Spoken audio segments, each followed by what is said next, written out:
Power doesn't shout. It whispers in dark rooms, behind closed doors, in the moments when no one is watching. It moves like a shadow unseen, but impossible to escape. And in every corner of the power universe, from the highest palaces to the lowest streets, there's one truth no one can outrun. Before every victory, before every downfall, there is a single question. A question that decides who will rule. And who will vanish, asterisk, it always begins the same way, calm, almost too calm. The streets don't know yet. The people smile, shake hands, laugh in the daylight, but behind the glass walls of a high-rise office or in the back of a dimly lit bar, the first moves are already being made. Deals are struck with a glance, promises whispered in low voices. No contracts, no witnesses, only the weight of words and the trust that will soon be tested. The power universe doesn't wait for you to be ready. It doesn't warn you that the game has already started. While you're thinking about tomorrow, someone else is already taking it. And in this game, nothing is random. Every step, every silence, every smile hides a motive. A favor offered today might be the chain that pulls you under tomorrow. Those who rise know this. They know that in the beginning, it's not about grabbing power, it's about seeing where it's hiding. They watch the patterns others miss. Who controls the money? Who speaks without asking? Who everyone else looks at before making a move? They watch the room like hunters tracking prey, because here, the prey often wears the crown dot in the quiet before the storm. The air feels heavy. You can sense something is coming, even if you can't name it yet. The small cracks in alliances start to show, friends avoiding eye contact, partners holding back information. Someone delays a meeting. Someone else takes too long to answer a call. These aren't accidents. In the power universe, nothing is an accident, and then, just like that, the calm breaks. A single rumor spreads, fast and sharp, slicing through the silence. It might be about a missing shipment, a lost vote, a secret meeting no one was supposed to know about. But whatever it is, it changes the air instantly. People start moving faster, voices get quieter, and you can feel the tension. Grip the city like a vice. This is where the game really begins. Not with a battle, but with a whisper. Because here, in this world, information is the first weapon. The one who has it controls the next move, and the one who doesn't. They're already playing catch-up. The streets might still look the same. The offices still open on time. The handshakes still happen. But underneath, the lines are being drawn, and the players are taking sides. Some will rise from what's coming next. Others will be erased without anyone even noticing, because in the power universe, the storm isn't just weather, it's war. And it's about to hit. Asterisk, the first move never looks like the first move. It slips into the story like it's always been there, quiet, natural, nothing to notice. That's the trick. In the power universe, no one announces their opening strike. You only realize it after the damage has been done, and by then, you're too deep in the game to step back. It started on a Tuesday. Not that Tuesdays matter here, but the small things always feel bigger when you look back. The city was alive in its usual rhythm, traffic groaning at red lights, street vendors yelling prices, glass towers swallowing workers in gray suits. But somewhere in that noise, a decision was made, a call placed from a burner phone, a coded message sent through a middleman who didn't even know the real sender. The type of move that doesn't leave fingerprints, only consequences across town. A meeting was taking place in a restaurant that pretended to be quiet but was built for privacy. Every table had just enough space so conversations couldn't cross. Two figures sat in the corner booth, their faces half hidden in shadow. One stirred a cup of coffee that had gone cold hours ago. The other kept glancing at the door, waiting. The deal they were making wasn't about money, at least. Not directly. It was about shifting the balance, pulling one thread from the web. So the whole thing leaned just slightly in their favor. A shipment would be delayed. A rival's client would suddenly have better offers. A loyal lieutenant would be given a choice: switch sides or disappear. None of it loud, none of it obvious. But all of it connected. That's how the first move works. It doesn't crush you. It tilts the floor beneath you, just enough so you start to slip without realizing. By nightfall, the ripples had already started to spread. A trusted ally of one, faction was seen leaving a building owned by another. A rumor floated through the air like cigarette smoke, thin, toxic, and impossible to catch. No one knew where it came from, but everyone repeated it. In the power universe, truth matters less than belief. And belief spreads faster than fact. One man, a mid-level player with more ambition than caution, heard the rumor and saw an opportunity. He thought he could use it to climb higher, to impress the people above him. But he didn't know that the rumor itself was a trap, a spark planted to set certain loyalties on fire. By chasing it, he was already walking into the open jaws of something bigger than he could see. Meanwhile, the person who started it all, the one who made the true first move, wasn't even watching the chaos directly. They were somewhere else entirely, drinking quietly, reading tomorrow's headlines before they were even written. That's the real difference between winners and losers here. Winners don't wait for the game to happen. They make the game, and here's the thing, most people in the power universe think they know when they're making a move. But the real masters? They make moves you don't even notice until months later. They plant seeds in the soil of someone's mind, water them with half-truths, and wait. When those seeds grow, they look natural, inevitable, like they were always meant to be. By the end of the week, the city felt different. The streets still looked the same, but conversations were shorter. People were holding their cards closer, watching the room before speaking. Something had shifted and everyone felt it. But no one could point to the exact moment it began. That's the genius of the first move. It doesn't just change the board. It makes you forget what the board even looked like before it happened. And somewhere, in the quiet corners of this world, the question had already begun to form. The one question that decides everything. It wasn't spoken yet, not out loud. But it was there, pressing at the back of every mind. Who holds the power, and how long will they let me keep it? They didn't know it yet, but by the time that question reached their lips, some would already be too late to answer. The power universe doesn't crack all at once.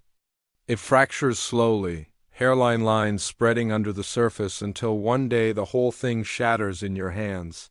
And when it breaks, it doesn't warn you, it just swallows you whole. The first cracks began in the places no one looked. Small conversations cut short, a glance that lasted a moment too long, a meeting rescheduled for reasons no one explained. Alone, each was nothing. Together, they were the sound of the floorboards groaning before they give way. It was a Friday night when the first real fracture appeared. A warehouse down by the docks, the kind of place where the sea air smells like rust and secrets. Inside, the lights buzzed faintly, casting thin halos over crates stacked like walls. A meeting was taking place not between enemies, but between supposed allies. And that made it worse. Two men stood apart from the others, speaking low. One, tall and sharp-eyed, had built his name on loyalty. The other, younger, hungrier, still believed loyalty meant safety. The tall one leaned in, his voice flat, almost cold. "This isn't working anymore. You're on the wrong side of the tide." The younger man froze. He thought this was a check-in, a friendly word. But in the power universe, words can be blades. And this one had just cut him free from the ground he stood on. By the next morning, whispers spread faster than the sunrise. "He's flipped," someone said in a cramped back room above a deli. "No, he's been flipped," another replied in a basement lit by a single bare bulb. No one knew for certain, but in this world, certainty isn't necessary, belief is. Enough to kill you, and that's when the real tension began to coil tight. Calls went unanswered. Messages came back with vague replies. Meetings were moved to locations no one recognized. The rhythm of trust broke, replaced by a new, sharper beat. Suspicion. The thing about suspicion is that it's contagious. It jumps from person to person faster than any truth, twisting every action into a threat. A late arrival becomes a betrayal. A missed call becomes proof. In a city already pulsing with ambition and fear, suspicion spreads like a fire in dry grass. Some tried to hold their ground, to keep playing by the old rules.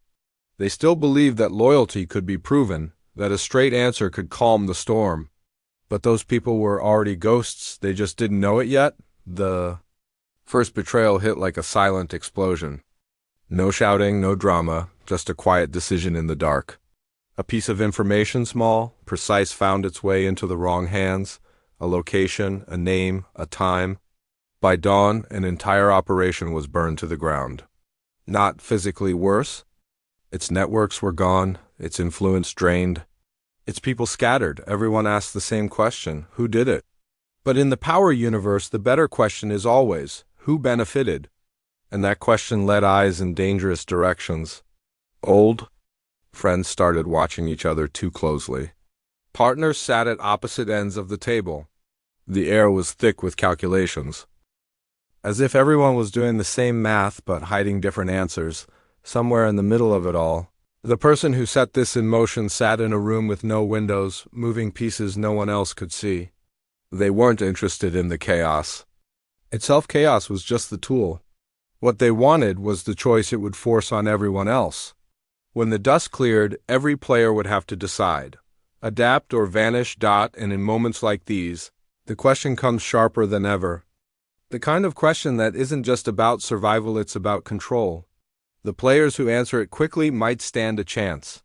The ones who hesitate will find themselves erased so completely, it will be as if they never existed. In the power universe, the breaking point doesn't end the game. It starts the part where the real winners emerge, and everyone else disappears. By the time the dust began to settle, no one trusted the quiet anymore.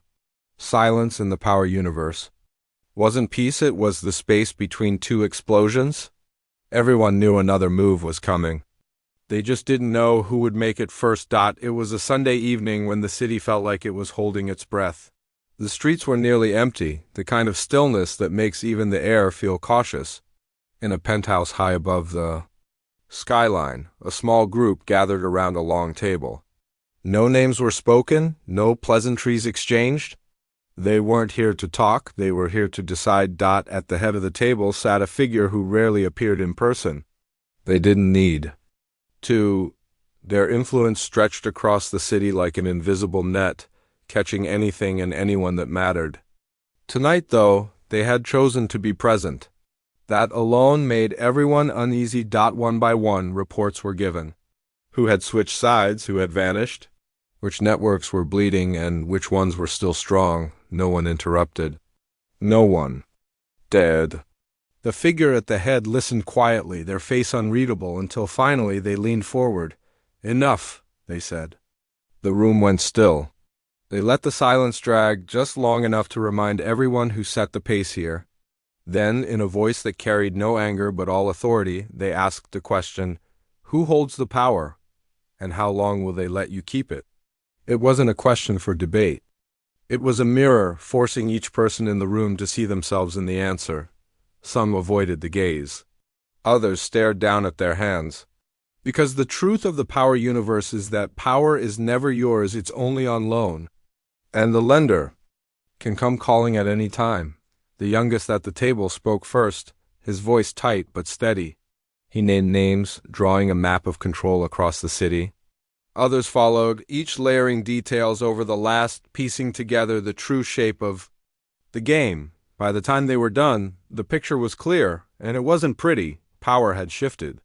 Quietly, subtly, but completely. The people they thought were in control were nothing more than figureheads now, puppets dangling on threads they didn't know were there. The real players were in the shadows, pulling strings, moving money, controlling access. And the worst part? They had been there all along. The figure at the head didn't react. They simply stood, their chair scraping softly against the floor. Then you know what you have to do, they said, and walked out, leaving the others to feel the weight of those words, because in the power universe, once you know who holds the power, you have only two choices: align yourself with it, or move fast enough to take it for yourself. Anything else is just waiting for the fall. That night, alliances shifted like sand in the tide. Calls were made to people who, hours earlier, were enemies. Old debts were erased, new ones written in promises. Too sharp to break. Some swore loyalty to the new order, hoping it would buy them safety. Others plotted in the dark, ready to make their own play before the ink dried on the city's new balance. and as the city lights flickered in the distance, the one truth became clear. The question wasn't just a test, it was the law. Those, who asked it first could shape the game. Those who waited to answer would be shaped by it. In the end, the power universe isn't about winning forever. It's about staying one step ahead of the moment you're no longer allowed to win, because power doesn't belong to anyone. It moves, and when it moves away from you, it doesn't walk, it runs.